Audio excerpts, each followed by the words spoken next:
Kính thưa quý vị, và ngay bây giờ để cho quý vị có được cái nhìn rõ hơn về hệ sinh thái Uniworld, xin mời quý vị hãy cùng hướng sự chú ý lên phía sân khấu cùng với chúng tôi để cùng đến với một đoạn clip ngắn Uniworld xây dựng xã hội, phục vụ hạnh phúc con người. Trân trọng kính mời.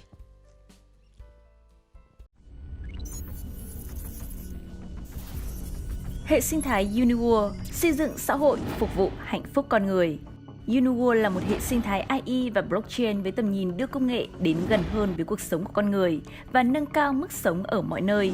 Để đạt được mục tiêu của mình, hệ sinh thái Uniworld cung cấp cơ sở hạ tầng hiện đại, các ứng dụng và giải pháp công nghệ cao liên tục được nghiên cứu, phát triển và cải tạo bởi Unilab DAO Network, công ty xây dựng và cung cấp cơ sở hạ tầng công nghệ dựa trên AI và blockchain.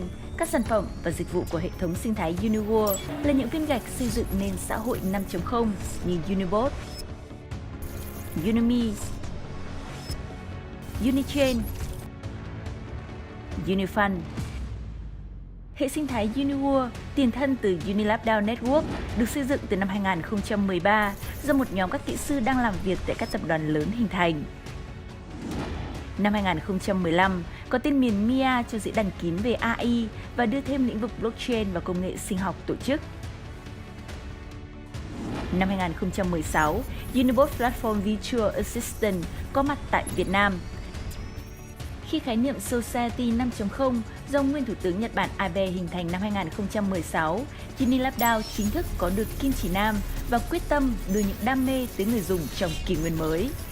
Năm 2019, Unilab DAO Network chính thức tạo lập tên pháp lý hệ sinh thái Uniworld nhằm mục đích thương mại hóa công nghệ của tổ chức, hoạt động tại Nhật Bản, Canada, Singapore, Hungary, Ba Lan và Việt Nam. Năm 2020, thành lập Uniworld Ecosystem tại Singapore.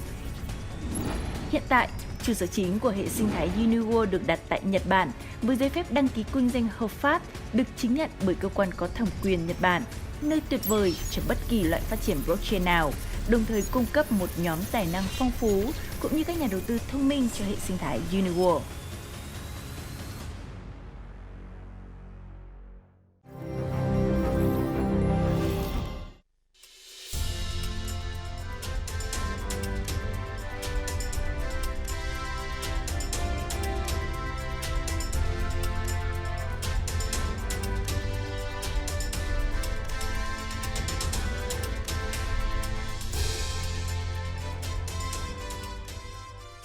Xin chào quý vị khán giả. Tôi tên là Long, trên không gian mạng mọi người vẫn gọi tôi là Henry Nguyễn. Tôi đang đảm nhận chức danh CTO, đồng thời cũng là co-founder của Uniworld Ecosystem. Trước khi đi về cụ thể về Unichain, tôi muốn đưa ra một số những cái số liệu thống kê mà tôi tin rằng nó sẽ khá là hay và ý nghĩa. Những số liệu thống kê này được lấy từ những tổ chức uy tín lớn trên thế giới như Deloitte, KPMG, Coinbase, Gartner. Theo số liệu thống kê này thì đến năm 2018 đã có đến 90% tổ chức ngân hàng và tài chính trên thế giới cũng như ở châu Âu, ở Mỹ đã áp dụng công nghệ blockchain vào các nền tảng kỹ thuật của họ. Và khi áp dụng công nghệ blockchain vào các nền tảng kỹ thuật của họ thì chi phí hạ tầng có thể tiết kiệm được đến 30%, trong một số trường hợp đặc biệt là tiết kiệm đến 8-90%. Chi phí giao dịch để xử lý các transaction ở trên hệ thống tài chính có thể giảm được đến 80%. Theo số liệu từ Coinbase đến năm 2020, tổng số địa chỉ ví ở trên nền tảng của họ tạo ra đã là 60 triệu địa chỉ ví. Và số lượng này cho đến đầu năm 2022 đã lên tới hàng trăm triệu địa chỉ ví. Cũng theo số liệu từ Gartner thì hiện nay tổng market size của thị trường blockchain đang ở khoảng 2.000 tỷ USD. Nó chỉ tương đương với là cả tập đoàn Apple, một con số khá là khiêm tốn so với tiềm năng vốn có của blockchain. Zoom size rất là lớn. Như vậy có thể thấy rằng blockchain là một nền tảng công nghệ thu hút được sự quan tâm của rất nhiều người, từ các tổ chức tài chính, các công ty công nghệ cho đến chính phủ và tất cả người dùng. Tuy rằng blockchain được quan tâm như vậy, nhưng nó cũng có những hạn chế và những nhược điểm nhất định. Tôi muốn chia sẻ những cái hạn chế và nhược điểm của thế hệ blockchain cho đến thời điểm hiện tại. Đầu tiên là phí giao dịch ở trên nền tảng blockchain khá là cao. Chúng ta có thể thấy trên nền tảng Ethereum, phí giao dịch có thể lên đến trung bình là 15 USD trên một giao dịch. Tuy nhiên, nó có thể lên đến hàng trăm USD khi mà mạng bị tắc nghẽn. Đây là chuyện rất khó để có thể chấp nhận trong những ứng dụng bình thường. Phần thứ hai liên quan đến phần scale của hệ thống, tính năng mở rộng. Hiện tại các nền tảng blockchain đáp ứng một lượng giao dịch khá khiêm tốn. Ethereum, nền tảng đầu tiên có smart contract khoảng 15 transaction trên giây. Các nền tảng blockchain khác 100-200 transaction trên giây, và một số nền tảng blockchain có thể lên đến 1000 thì cũng đạt đến cái giới hạn của nó. Với cái lượng giao dịch thấp như vậy, khi mà đưa vào ứng dụng trong toàn xã hội, cộng đồng thì điều đó là một điều rất khó. Phần thứ ba, đấy là blockchain là một khái niệm khá là mới, khá là khó và rất khó tiếp cận với người dùng, thiếu rất nhiều công cụ. Một người dùng thông thường không có kiến thức về kỹ thuật, không có kiến thức về blockchain để tương tác blockchain rất là khó. Tạo một token, viết một smart contract, tương tác với blockchain như thế nào? Đấy là một vấn đề và nó rất khó để đưa blockchain phổ cập đến toàn thể mọi người. Một trong những cái vấn đề khác nữa mà các nền tảng blockchain bây giờ đang hầu như đi theo, đó là blockchain crypto. Tất cả các nền tảng blockchain đều hướng theo công nghệ, không hướng theo các công nghệ vốn có của nó, mà hướng theo thị trường crypto. Khi nhắc đến blockchain thì tất cả mọi người đều nghĩ đến coin, token, trading, biểu đồ Binance các kiểu, đúng không ạ? Tuy nhiên blockchain nó là một và nó làm được hơn thế rất là nhiều. Blockchain người ta áp dụng trong y tế, trong giáo dục, trong ngân hàng, trong tài chính, trong bảo hiểm, trong nông nghiệp và rất nhiều những vấn đề khác. Đấy thì là những hạn chế mà các nền tảng blockchain hiện tại đang có và đang vướng phải. Thì dựa trên những cái hạn chế đấy, chúng tôi ở Uniworld đã nghiên cứu và đưa ra được những cái giải pháp để khắc phục và đưa blockchain gần hơn với cuộc sống, đến gần hơn với người dùng phổ thông. Đầu tiên, nền tảng blockchain trên Unichain cung cấp một cái giải pháp về scalability, tính năng mở rộng rất ấn tượng. Hiện tại với mainnet của mình chạy từ năm 2020, tháng 6 năm 2020, chúng ta có thể xử lý đến 5.000 transaction trên giây ở main chain. Tuy nhiên, đây chỉ là một con số khởi điểm ban đầu. Chúng tôi có cơ chế để tăng tốc và tăng tốc độ xử lý lên rất là nhiều khi áp dụng cơ chế sidechain. Tốc độ xử lý có thể lên tới hàng trăm nghìn, thậm chí hàng triệu transaction trên giây. Triệu transaction trên giây là một điều có thể khả thi. Phần thứ hai là cái tính về decentralized của chúng tôi ở đây. Chúng tôi không sử dụng các thuật toán về proof of work như trong Bitcoin, Ethereum. Những thuật toán này đồng thuận và nó tiêu thụ rất nhiều năng lượng. Chúng tôi sử dụng cơ chế đồng thuận Deposit Hot Stop giúp cho nền tảng blockchain của chúng tôi hoàn toàn decentralized, tuy nhiên là rất tiết kiệm năng lượng vì một thế giới xanh. Đặc điểm tiếp theo nữa mà chúng tôi có, đấy là chúng tôi là một nền tảng mở.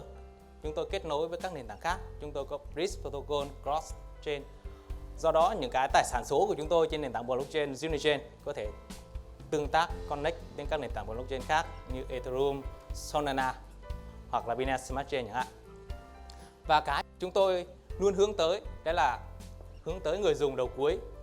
Vì ở cái xã hội thông minh 5.0 thì con người phải là trung tâm. Do đó chúng tôi tạo ra những cái đặc điểm, đặc trưng rất dễ để sử dụng. Chúng tôi gọi đấy là những cái native feature ở trên nền tảng blockchain của chúng tôi. Đây là cái kiến trúc tổng thể của chúng tôi. Chúng tôi có các nốt mạng này. Chúng tôi có các phần tương tác với các hệ blockchain khác. Chúng tôi có tầng về ứng dụng như thế là Wallet, NFT, Marketplace, Uniscan, tất cả các tầng ứng dụng như vậy. Chúng tôi có những cái SDK, những cái thư viện mở giúp kết nối với nền tảng về Unity, giúp kết nối với nền tảng về AI để giúp xây dựng Metaverse. Chúng tôi cũng có Bridge Protocol để kết nối với các nền tảng blockchain khác. Những cái đặc trưng mà tôi vừa nhắc đến ở trên đó là native feature. Thì những cái đặc trưng này nếu như ở cái blockchain khác hoàn toàn có thể thực hiện được. Tuy nhiên rất phức tạp, chúng ta phải viết smart contract, phải làm rất nhiều việc. Thì chúng tôi hỗ trợ nó một cách native, chạy trên nền tảng blockchain của chúng tôi, có thể tương tác qua API, qua frontend, qua mobile. Những đặc trưng đấy ví dụ như là send coin ở future, tương đương với một hành động là chúng ta lock coin, chúng ta gửi cho một người nhưng người khác nhận và chỉ sử dụng được coin đấy ở trong tương lai. Chúng tôi có USDC30 token, là một cái token ở trên nền tảng Unichain mà người dùng ai cũng có thể tạo ra được. Và khi gửi cái token này thì chúng tôi không cần native coin để làm fee. Các bạn gửi USDT ở trên ETH thì chắc chắn phải có ETH để làm fee. Nhưng gửi USDT ở trên Unichain chẳng hạn, không nhất thiết phải dùng UNVK để làm fee.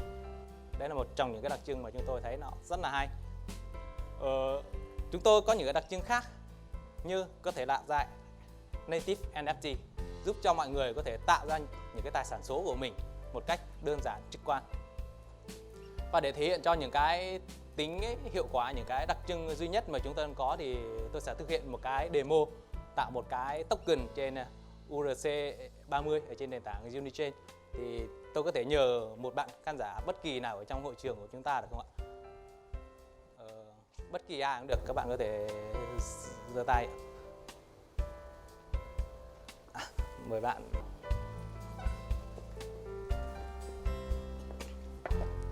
Xin chào các anh chị và các bạn có mặt trong buổi hội nghị ngày hôm nay. Tôi tên là Lê Thanh Liêm và tôi là nhân viên kinh doanh của công ty Mobile Plus. Hôm nay tôi cũng rất là hân hạnh được đứng ở đây để tham gia cái buổi hội nghị và quan tâm đến các cái vấn đề mà hội nghị mình đưa ra. Ok. Xin hỏi anh Liêm một chút là anh đã bao giờ sử dụng blockchain hay là sử dụng các loại ví của Binance Smart Chain, MetaMask các kiểu vậy? Mình cũng chưa sử dụng bao giờ và hôm nay mình cũng rất là quan tâm, mình đến đây để mình xem các cái công nghệ hiện đại thông minh. Ok. Với Unichain thì tất cả mọi người đều có thể tạo token một cách rất là easy. Thì sau đây thì mình sẽ thử tạo một token nhé. Anh có muốn thử không? Okay. Mình rất là muốn thử. Để tạo token thì rất là đơn giản thôi. Download ví về và mở ví lên. Thì đầu tiên là trong mục token này, đây token thì có một Create Draw token thì anh có thể thử. Và đấy thì để em giải thích cho anh về ý nghĩa của các tham số này. Thì cái token này ấy, nếu như theo góc độ kỹ thuật thì nó sẽ tương đương với lại cả cái URC20 ở trên các nền tảng Ethereum hoặc là BEP20 ở trên Binance Smart Chain. Thì mình cũng có token name này, là tên của token mà anh muốn tạo này. Đây là ký hiệu của token này. Đây là total supply là cái token mà anh khởi điểm ban đầu này. Max supply là đây, tất cả cái này đều có cái chú thích của nó. Max supply là đúng rồi, là cái tối đa mà mình có thể tạo ra. Thời gian bắt đầu, thời gian kết thúc, các loại fee của nó và cái node, và cái đây là cái thông tin về cái token URL của mình ở đây. Đó. Em biết anh là một người kinh doanh đúng không ạ? Thì chắc là cũng không thạo lắm thì mình có thể sử dụng cái use template ở đây. Đây, anh có thể use template. Đấy. Khi use template thì toàn bộ những thông tin này thì em đã fill sẵn rồi. Thì những cái nào mà anh muốn sửa đổi chẳng hạn thì anh có thể sửa đổi. Đây thì cái token name của anh có muốn sửa đổi không ạ? Anh cứ sửa thành cái gì mà anh tên Liêm có thể thành Liêm token hay là cái gì đấy token cũng được, không vấn đề gì ạ. Total supply, max supply anh muốn sửa không? Cái này mình sẽ tìm hiểu sau. Ok ạ. Đây có thông tin về cái token của anh thì anh có muốn sửa. Chính là cái địa chỉ đến trang web anh đang kinh doanh hoặc đến liêm.org hay là cái gì đấy chẳng hạn. Thì những cái thông tin này thì mình là token owner thì mình có thể update được nó sau nhé. Anh continue. Và cái này cái mật khẩu ví để em điền. Không sao, cái ví này.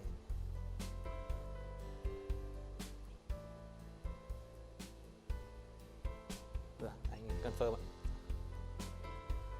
Dạ, ok. Và như vậy là anh đã có một token trên nền tảng Unichain. Và xin cảm ơn anh. Các bạn có thể thấy là việc tạo một token ở trên Unichain rất là đơn giản luôn. Tương tự như vậy, việc tạo một NFT để quản lý tài sản số của mình cũng rất đơn giản luôn.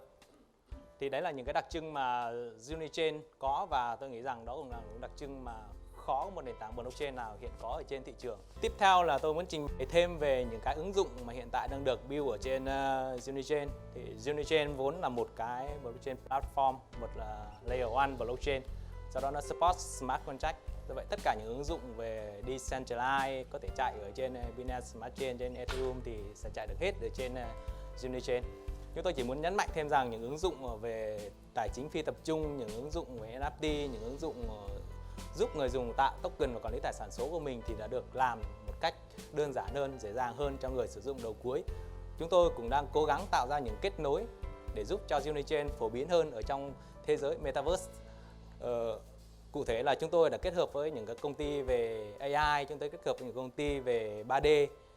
Và các bạn biết khi mà một cá thể ở trong cái thế giới 3D thì cá thể đó có thể là ảo, có thể là thật. Mặc dù là trong thế giới ảo nhưng mà chúng ta phải phân biệt được đâu là ảo thật, đâu là ảo. Thì những cái phần về định danh của Unichain sẽ giúp cho cái thế giới ảo đó nó được trở lên thực tế hơn. Và khi chúng ta sống ở trong một cái xã hội thông minh như vậy thì tôi nghĩ rằng nền tảng Unichain sẽ là một nền tảng rất là cần thiết và thiết thực. Bài thuyết trình về Unichain của tôi đến đây là hết. Xin cảm ơn sự lắng nghe của quý vị. Vâng, xin cảm ơn Mr. Henry Nguyễn với phần chia sẻ vừa rồi. Và chắc chắn là qua với phần chia sẻ vừa rồi thì quý vị cũng có thể thấy là với bất cứ ai đó trong chúng ta thì đều có thể sử dụng và trải nghiệm công nghệ một cách vô cùng đơn giản và dễ dàng để mang đến những tính năng hấp dẫn người sử dụng.